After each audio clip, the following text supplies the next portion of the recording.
vamos viendo entonces, Juan Pablo II va a decir que en el grito de dolor, o sea, Jesús está sufriendo y está muriendo y está agonizando y todo eso es una realidad humana y la está viviendo, dice. Entonces Juan Pablo II dice que en ese grito de dolor de Jesús, entregado confiadamente al Padre, dice, ahí es donde nosotros debemos depositar nuestro sufrimiento. O sea, como anexar nuestras penas, nuestros sufrimientos, nuestras necesidades a ese grito que si nosotros no tenemos la confianza suficiente, Él sí la tiene. Entonces, en ese, dice, ahí está nuestro verdadero cristianismo, ¿verdad? El entender, no en una forma mágica otra vez, sino que es de una manera consciente, donde está tu tesoro, ahí está tu corazón. Entonces, todo este esfuerzo de ir entendiendo este misterio de la cruz profundo, trascendente, incomprensible, que no lo debemos reducir a una sola dimensión, o sea, acuérdense ustedes aquel otro movimiento cristiano, pues no católico, ¿verdad? Pare de sufrir. ¿Qué significaba pare de sufrir? Ya deje de estar pensando en la cruz, en el sufrimiento. Es que los católicos, ¿qué es lo que les pasa? Solo su predicación. Claro, la predicación es el querigma. Y el querigma es la muerte, es la pasión, muerte y resurrección. El problema es que nosotros no llegamos a la resurrección. Esa parte como que no la creemos, ¿verdad? Aunque digamos que sí, pareciera que no. Entonces de alguna manera, este movimiento de pare de sufrir era, ya deje de estar predicando la cruz, ya deje, igual es con la teología de la prosperidad, ya deje de estar pensando en la pobreza, la limitación. No, somos hijos de Dios, es para hacer, pedirle, exigirle, dar, bueno. Entonces se ha reducido a una dimensión, se ha distorsionado por ser complejo, por querer hacer atractivo el cristianismo. Pero déjenme decirle que desde el principio este tema fue un escándalo. Pensar, anunciar desde el principio que ese crucificado es Dios y que está ahí desnudo, abandonado de todo el mundo, con el castigo más grande que Roma podía dar, eso era un escándalo, y Pablo lo dice, es un escándalo. Para los griegos, eso, y para los judíos, es una necedad. ¿Cómo van a decir eso? Que sea Yahvé, con un monoteísmo tan claro como lo tenían ellos, eso es absurdo. Bueno, pues desde el principio ha sido así de difícil, ¿verdad? Entonces, ni siquiera viendo toda la historia, nosotros podemos entrar realmente al misterio de la cruz, ¿verdad?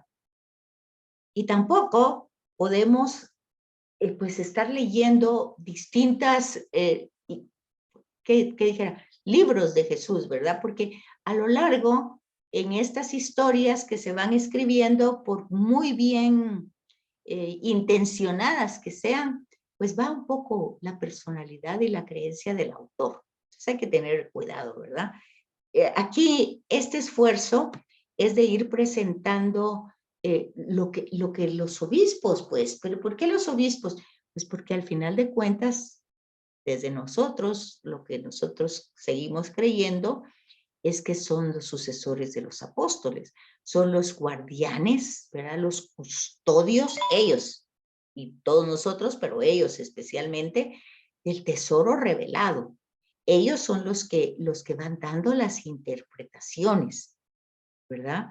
Pueden haber reflexiones muy audaces de teólogos muy modernos, pero pues nosotros tenemos que ir tratando de entender que las interpretaciones se han dado desde siempre por el magisterio de la iglesia, ¿verdad? Por eso decíamos, nosotros no somos religión de libro. No es claro que estamos estudiando la Sagrada Escritura, de hecho es una un diplomado bíblico, ¿verdad? Pero entendiendo de que esa escritura se va interpretando y por eso tenemos Vaticano II, que es lo más cercano a nosotros de interpretación. Luego tenemos las conferencias episcopales, que son la aplicación a América Latina, y luego tenemos el catecismo de la Iglesia, ¿verdad? Entonces, todo eso es lo que nosotros tenemos que ir haciendo para ir comprendiendo esta teología fundamental. Entonces, a veces la filosofía son pensamientos, ¿verdad? Y esos pensamientos quieren manejar demasiado ese misterio de la cruz. Quieren hacerlo como más digerible, por decir así, ¿verdad? De hecho, otra vez mencionando a Monseñor Barron, dice, ¿saben cuál es mi temor? Dice, que para hacer a Jesús atractivo a nuestra sociedad, tenemos que domesticarlo tanto, tanto, que vamos a perder realmente su verdadera esencia, ¿verdad?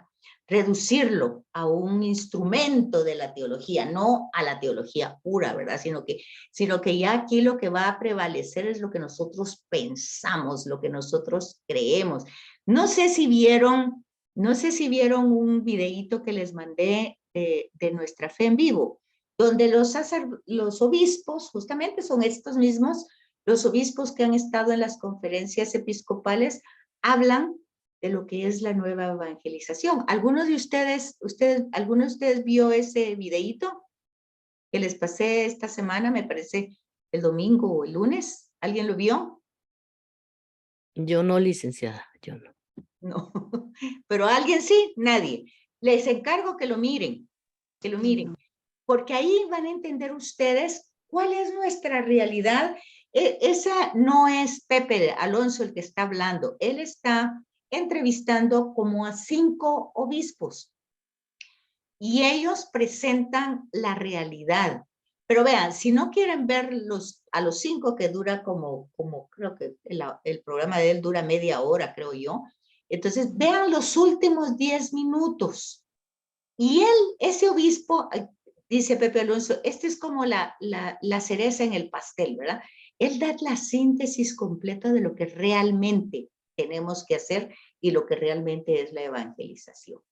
Entonces, aquí vamos a encontrar que el problema humano de comprender la cruz, pues es que la muerte de Jesucristo es un escándalo, ya lo estábamos diciendo, que rompe todas las categorías que ordinariamente nosotros tenemos como interpretar los acontecimientos, ¿verdad?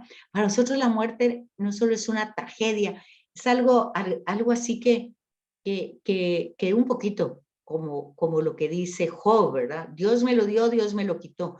Pero otra vez, eso está en el Antiguo Testamento, eso es retribución. Ya oigan ustedes a Jesús, a mí nadie me quita nada, yo lo doy. O sea, eso parte de un fundamento en que todo es del Padre. O sea, todo lo que tengo el Padre me lo ha dado. Eso también lo dice Ignacio de Loyola en una oración que hay, ¿verdad? Que dice, todo es tuyo, tú me lo diste, pues a ti lo devuelvo. No necesito que me lo quite, es de Él. Eso, la salud, la vida, el trabajo, todo es de Él, todo lo da Él. Bueno, así es como Jesús entiende las cosas y así quisiera que lo entendieran sus discípulos, por supuesto, pero es difícil, ¿verdad? Porque hay un problema humano de comprender eso, ¿verdad? Entonces, ¿cómo tenemos que entrarnos entonces a ese misterio con esta realidad humana, ¿verdad? Y dice que sin una profunda humildad no se puede hacer. Porque cuando se habla de una absoluta y profunda humillación, ¿verdad? De parte de Cristo, cuando querer entender eso, querer entender cómo Él siendo Dios llega a los temas más impensables de humillación, y ya no estamos hablando de humildad, estamos hablando de humillación. Pues cómo comprenderlo y cómo cuando la psicología de hoy nos presenta como otra perspectiva, ¿verdad? ser positivo. Ya no habla de tener esperanza, sino de ser positivo. Fíjense, la esperanza está fundamentada en las promesas de Dios. El positivismo está fundamentado en mi capacidad. O sea, yo puedo, yo puedo, yo puedo. En cambio, la esperanza es, Dios lo ha hecho, lo va a hacer ahora. En cambio, el positivismo es, yo lo puedo hacer, yo lo puedo hacer. En fin, así, eso solo como para poner un ejemplo, ¿verdad? Cómo entender la humillación cuando hoy se nos habla de qué? ¿Cómo es la palabra hoy? Empoderada. Tienes que empoderarte, ¿verdad? Entonces, vamos como con otra situación, otra perspectiva. Oye, a mí me llama la atención cómo esos términos, obviamente, entran en nuestra iglesia, ¿verdad? Hay que empoderarse. Estos tienen tanto poder. Bueno, cosas así. Y habría que oír a Jesús, ¿verdad? Cuando frente a Pilatos, pues Pilatos le dice, y no me hablas a mí, que tengo el poder de darte la vida, de soltarte, de darte la libertad. Y Jesús le dice, no tuvieras ningún poder si mi padre no te lo hubiera dado. Fíjense, a pesar de que está haciendo mal uso del poder, ¿verdad? Ha sido dado. En fin, no es fácil de entenderlo, pero bueno, en esto estamos. Cuando falta ese espíritu de sencillez, cuando estamos desde esta postura humana tan nuestra, tan soberbia, tan subida, tan orgullosa, pues entonces es muy difícil entender este otro sentido de pobreza, de dependencia, ¿verdad?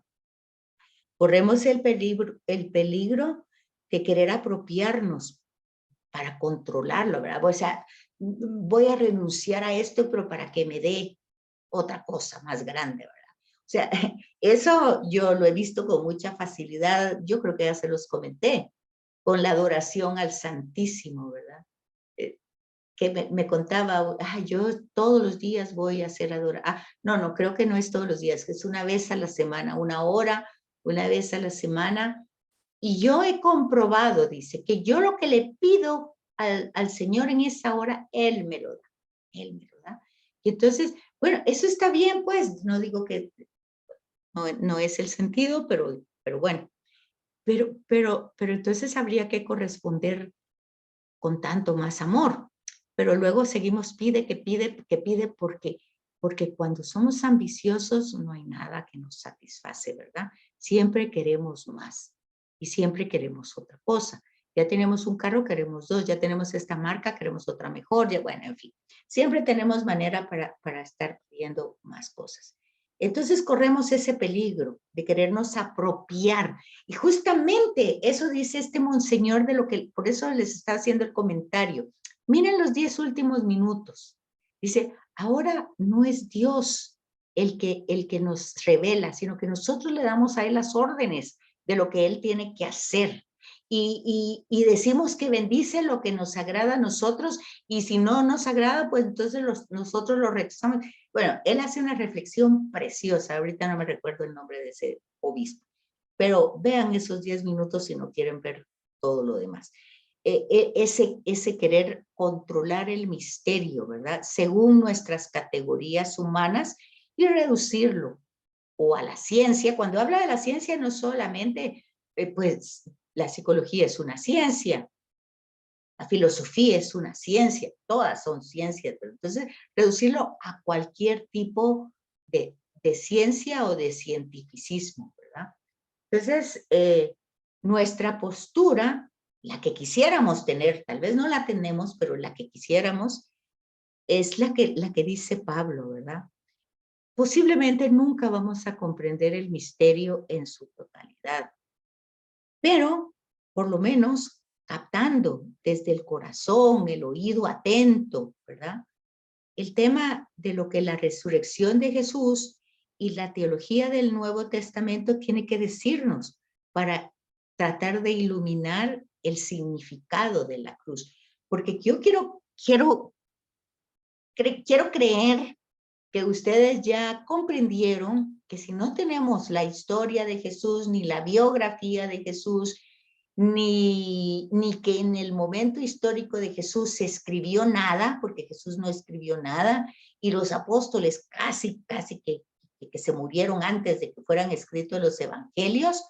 Yo quiero entender que o sea, quiero pensar que ustedes ya entendieron de que todo lo que se escribió, todas estas cristologías, pues pasan ante el tema escandaloso de la cruz. O sea, lo que hay de cierto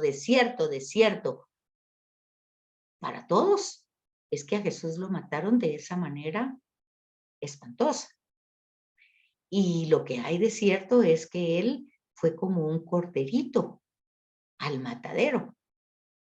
Y lo que hay de cierto es que él le dio ese sentido en la última cena. Porque acuérdense que aunque todos los apóstoles ya hubieran muerto, pero en la cena no solo estaban los apóstoles, también había más gente. Claro que la foto es solo de ellos 12, pero Jesús tenía una comunidad de seguidores. Entonces, nosotros debemos de entender que muchas cosas que se repiten varias veces en los 4 evangelios, y la crucifixión, el padecimiento, la crucifixión y muerte de Jesús está en los 4 evangelios, es una realidad que no podemos negar. Escandalosa, todo lo que ustedes quieran, incomprensible, pero es la que motivó justamente el tema de la reunión de las comunidades, de la formación de las comunidades, porque estas comunidades experimentaron vivo al que habían crucificado y enterrado. Entonces, es darse cuenta que después todo el desarrollo de poner por escrito lo que dijo, lo que hizo, aunque en escenarios diferentes de acuerdo a los destinatarios, porque es como las bienaventuranzas, que Mateo las pone en el monte y Lucas hoy las pone en el llano. Pero ¿por qué Mateo las pone en el monte y Lucas en el llano? Pues porque para Mateo Jesús es el nuevo Moisés, es lo que conocían los judíos. Y para los griegos, pues Jesús es un maestro, es alguien que enseña, ¿verdad? Marcos no tiene las bienaventuranzas y Juan tampoco, pero tiene los dichos dispersos en distintos lugares. Entonces, lo que entendemos es que esta carta magna de las bienaventuranzas se reúnen, ya que Mateo tiene 8 y Lucas tiene 4, ¿verdad? Entonces, el escritor bíblico, el evangelista, pues él reúne lo que Jesús dijo, lo que a él le interesa es que nosotros tengamos acceso a lo que dijo y a lo que hizo, no tanto al hecho del momento en que, o sea, del escenario geográfico que coloque o en el lugar que coloque el dicho o el hecho de Jesús. Pero lo que sí se puede decir con toda claridad es de que la pasión, muerte y resurrección de Jesús está en los 4 evangelios y está al final. Eso no cambia el escenario, en el mismo lugar, las mismas formas. Va a haber como pequeñas variantes de acuerdo a los destinatarios, pero el hecho de su muerte, del hecho de su padecimiento y de que lo entierran, está hecho, está dicho. Entonces, la historicidad de ese hecho es más que real. Luego la resurrección, pues obviamente, si no, no lo hubieran escrito, porque no habría manera, pues ¿para qué iban a escribir algo de alguien que murió de una manera tan trágica? Y eso pues no es historia, siguen pasando hoy, ¿verdad? Está en todos los noticieros. Gente que desaparece, gente mutilada, gente que aparece en bolsas, todo eso, pues ahí está, seguimos igual, ¿verdad? Pero para la comprensión de este misterio y para acercarnos, pues ya decimos, tenemos que entrar en toda la historia y darnos cuenta que la filosofía, o sea, el pensamiento de la historia tiene valor pero nosotros tenemos que tratar de entrar a la historia de la salvación, o sea, cómo se ha ido desarrollando e ir entendiendo que este tema, yo no sé si alguno de ustedes vio alguna vez Jesucristo Superestrella, no sé si vieron eso, pero justamente este Yo librito, sí. la vio. Pues mire, pues este librito hace referencia, no sé si usted se recuerda, de Judas, cuando pues tiene ese canto precioso, pero que dice de que la muerte de Jesús es un crimen abominable del Padre, que manda. Ah, fíjese que no me acuerdo, pero que es interesante, sí. Entonces, obviamente es nuestra generación, ¿verdad? Porque la verdad Sí. es esa generación que no entendía cómo tanta paz y tanto amor podía ser. Y es la expresión, Jesucristo Superestrella es la expresión de esa generación. Y así tenemos muchas generaciones que van entendiendo el misterio tan grande, pero como decimos anteriormente, se va mutilando, ¿verdad?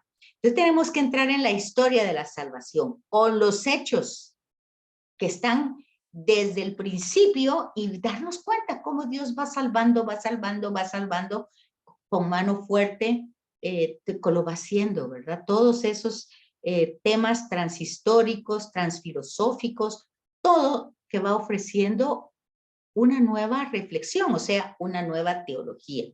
No podemos simplemente que porque oímos a Judas de Jesucristo Superestrella, que tal vez cuando lo vimos, todavía adolescentes tal vez, pues sí, decíamos nosotros, ¿cómo era posible? ¿Qué pasó?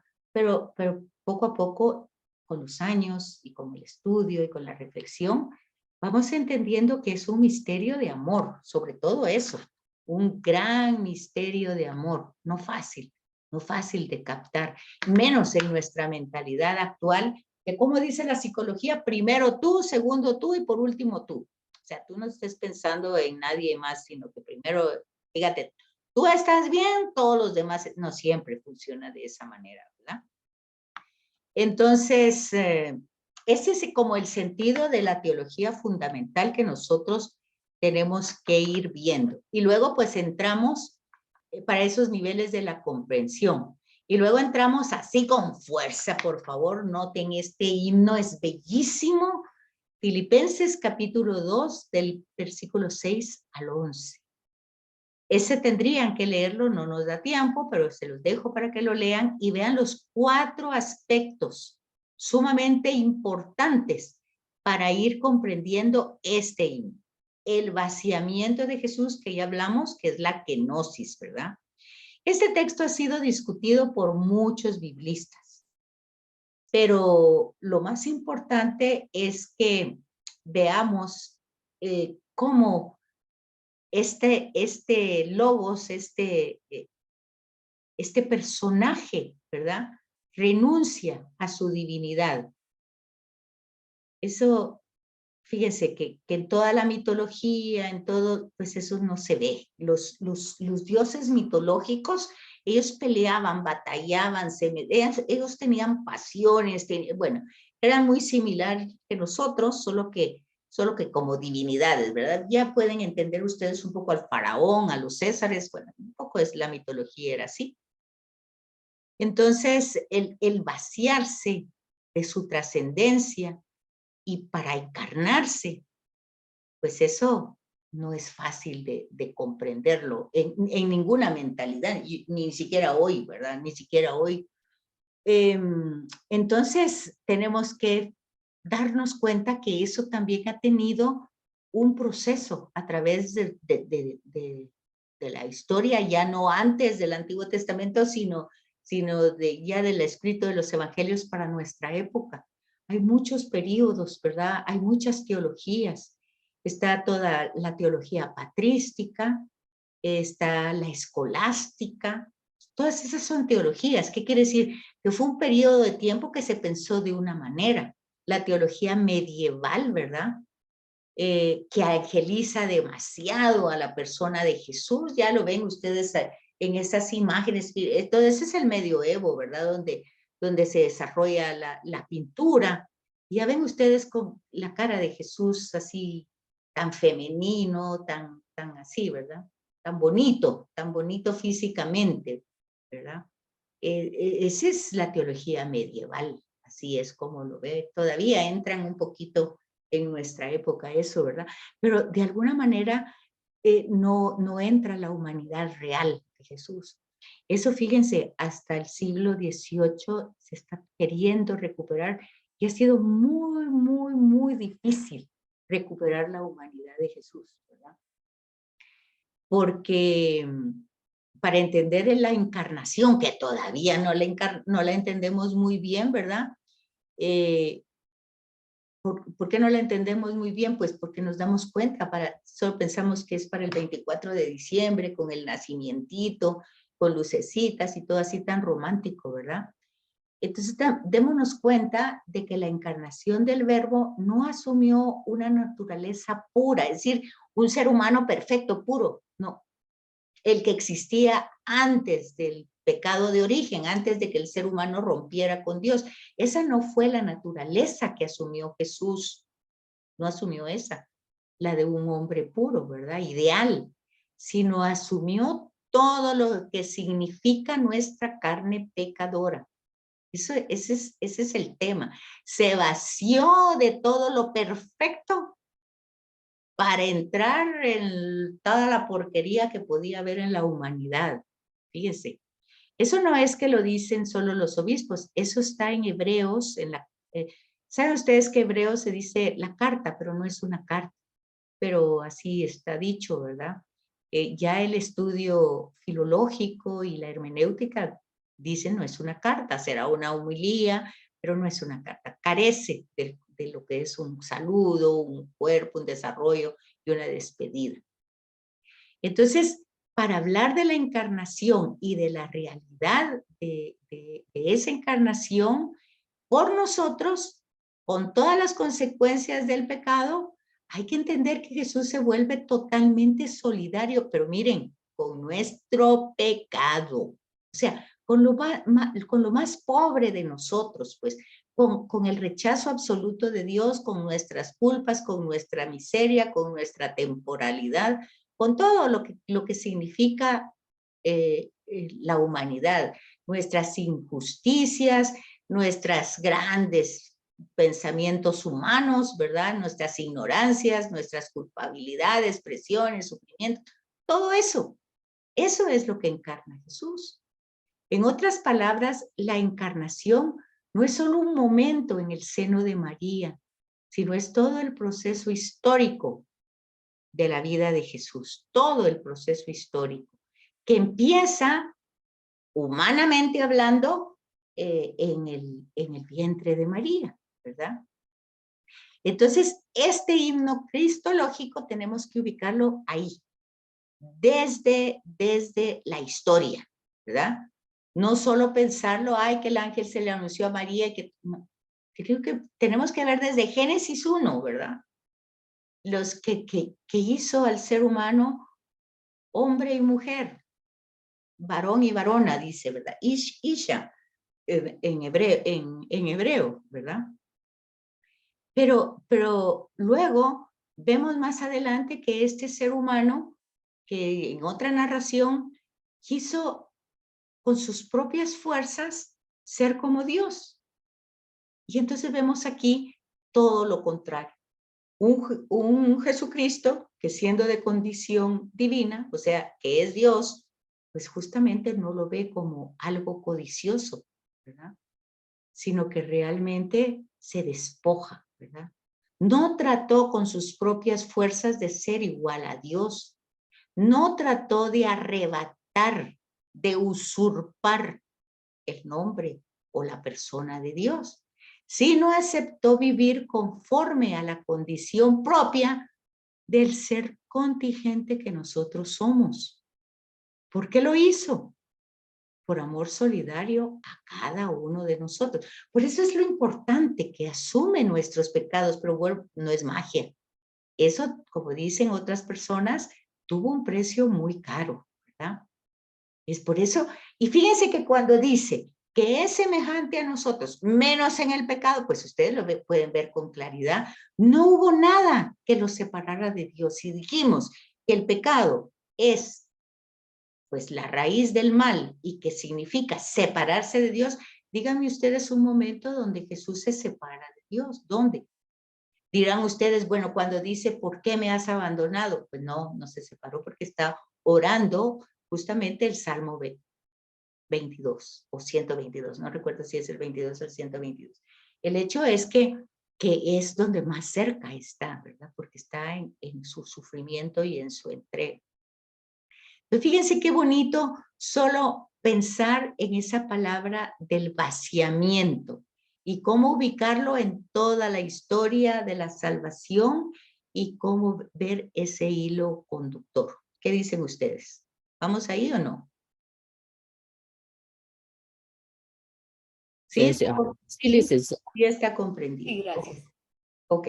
Luego veamos la otra parte, ¿verdad? Se hizo obediente hasta la muerte. Es consecuencia de lo anterior. Si entró en una historia de pecado, si entró en una historia de pecado y esa historia de pecado fue la que asumió, pues ya entendimos otra vez, ¿verdad? Que el pecado es separarse de Dios, de su intimidad, de su amistad. Entonces, obviamente, es la consecuencia del haberse vaciado. No solo es una consecuencia lógica, sino es una consecuencia histórica, porque aceptó la condición de hombre, de ser humano, de siervo, o sea, de servidor, ¿verdad? Que lo hizo en total aceptación, ¿verdad? En los evangelios lo vamos a ver como el siervo por excelencia, o sea, el servidor por excelencia. Es el prototipo del siervo de Yahvé, o sea, del anunciado por Isaías. Por eso es el prototipo de hombre. Eso lo tenemos revelado en Pilatos cuando lo presenta, ¿verdad? He ahí al hombre.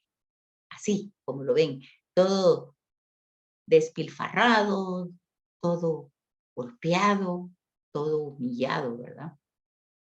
El hijo de hombre por antonomasia, o sea, la máxima expresión de lo que es un ser humano despojado realmente de todo. Acepta totalmente lo que significa ser hombre. Vean, nosotros cómo disfrazamos eso, ¿verdad? Cómo disfrazamos lo que somos. En una clase decía yo que cómo a veces cuando llega alguna persona indigente a la misa y es indigente, llega con su olor, llega con todo eso, ¿verdad? No tiene para shampoo en el pelo, desodorante, loción, llega con lo que es. ¿Cómo ofende, verdad? Y digo, bueno, pues es igual que nosotros. Si nosotros fuéramos así, no tuviéramos, pues doleríamos igual, ¿verdad? Pero bueno, entonces en esto se encarna Jesús, ¿verdad? Ranner es un teólogo de nuestra generación, más o menos, dice que la cristología es una antropología. O sea, es la antropología, antropo, hombre, ¿verdad? Es la que estudia, es el tratado que estudia al ser humano.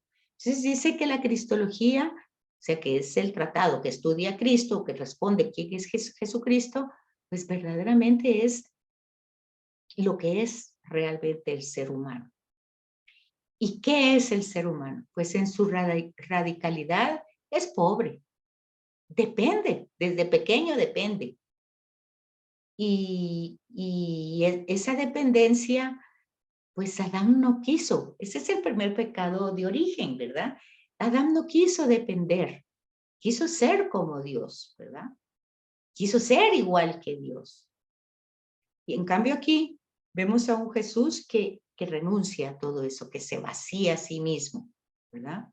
El Hijo de Dios rompió desde el centro de la historia humana el esquema que se desarrolla como el signo del pecado, o sea, como la raíz del pecado, el querer ser como Dios, el querer ser autosuficiente, el quererlo saber todo. Eso el Papa Francisco le llama el nuevo pelagianismo, dice. Nosotros podemos salvarnos nosotros mismos. Fíjense, dentro del mismo catolicismo, si hacemos esto, si hacemos lo otro, si vamos aquí, si todo esto, podemos salvarnos a nosotros mismos. Bueno, entonces, se va a terminar otra vez, creo, no, todavía faltan 2 minutos, pero casi que a veces no me doy cuenta. Entonces, fíjense que tenemos que darnos cuenta que en el tema de aquí, de Filipenses, de este himno cristológico, todo tiene un sentido trinitario, ¿verdad? El Padre, es, que es el Padre de Jesucristo, así es revelado en el bautismo, en la transfiguración, pues está totalmente en consonancia con su misión, con la misión histórica de Jesucristo, ¿verdad? Que está, pues, en relación al Padre, pero de parte nuestra. Fíjense esos dos temas, ¿verdad? Es totalmente íntimo del Padre, pero totalmente solidario con nosotros. Miren qué cosa más bonita eso, ¿verdad? Y entonces vemos ahí toda la función trinitaria, que la vemos desde el bautismo, que la vemos en la transfiguración, que la vemos en muchos lugares. Vemos que es la acción del Espíritu que está actuando en Jesús. De hecho, Marcos dice que después del bautismo, el Espíritu lo llevó al desierto. O sea, Jesús es conducido al Espíritu, por el Espíritu. Es llevado, y ese Espíritu pues es el del Padre, ¿verdad? Entonces, luego tenemos el otro tema, ¿verdad? De la muerte en cruz. La cruz, que es la que hemos estado hablando, no es lo esencial de la redención. Mire, esto es importante, porque a veces se le da tanta importancia a la cruz, y vean la reflexión que hacen estos obispos, a mí me pareció precioso. Pero ya se va a terminar. Vamos a dejar eso para empezar la otra, que creo que ya es la última, no sé ni qué hora es, pero yo creo que ya es la cuarta. ¿Esta es la cuarta conexión o no? Sí, licenciada. Son Vale. las 7:57 son ahorita. Van a ser Bueno. Entonces esta va a ser la última y aquí vamos a ver este tema que es sumamente importante, que la cruz en sí mismo no es lo esencial de la redención, ¿verdad? Es todo un término circunstancial histórico. Fíjense, eso hay que entenderlo, es precioso, ¿verdad? Quiere decir que si Jesús hubiera nacido en otra época, pues lo hubieran matado de otra manera, no necesariamente con el castigo de los romanos, ¿verdad? Imagínense, si hubiera nacido en otro momento histórico de Palestina, en el destierro, por ejemplo, con los babilonios, o en el momento de Alejandro Magno con los griegos, que son los macabeos que están ahí. Entonces, si hubiera vivido en otro momento, si se hubiera encarnado en otro momento de la historia, pues su muerte no hubiera sido de cruz. Entonces, en ese sentido, hay que meditar un poco. Lo esencial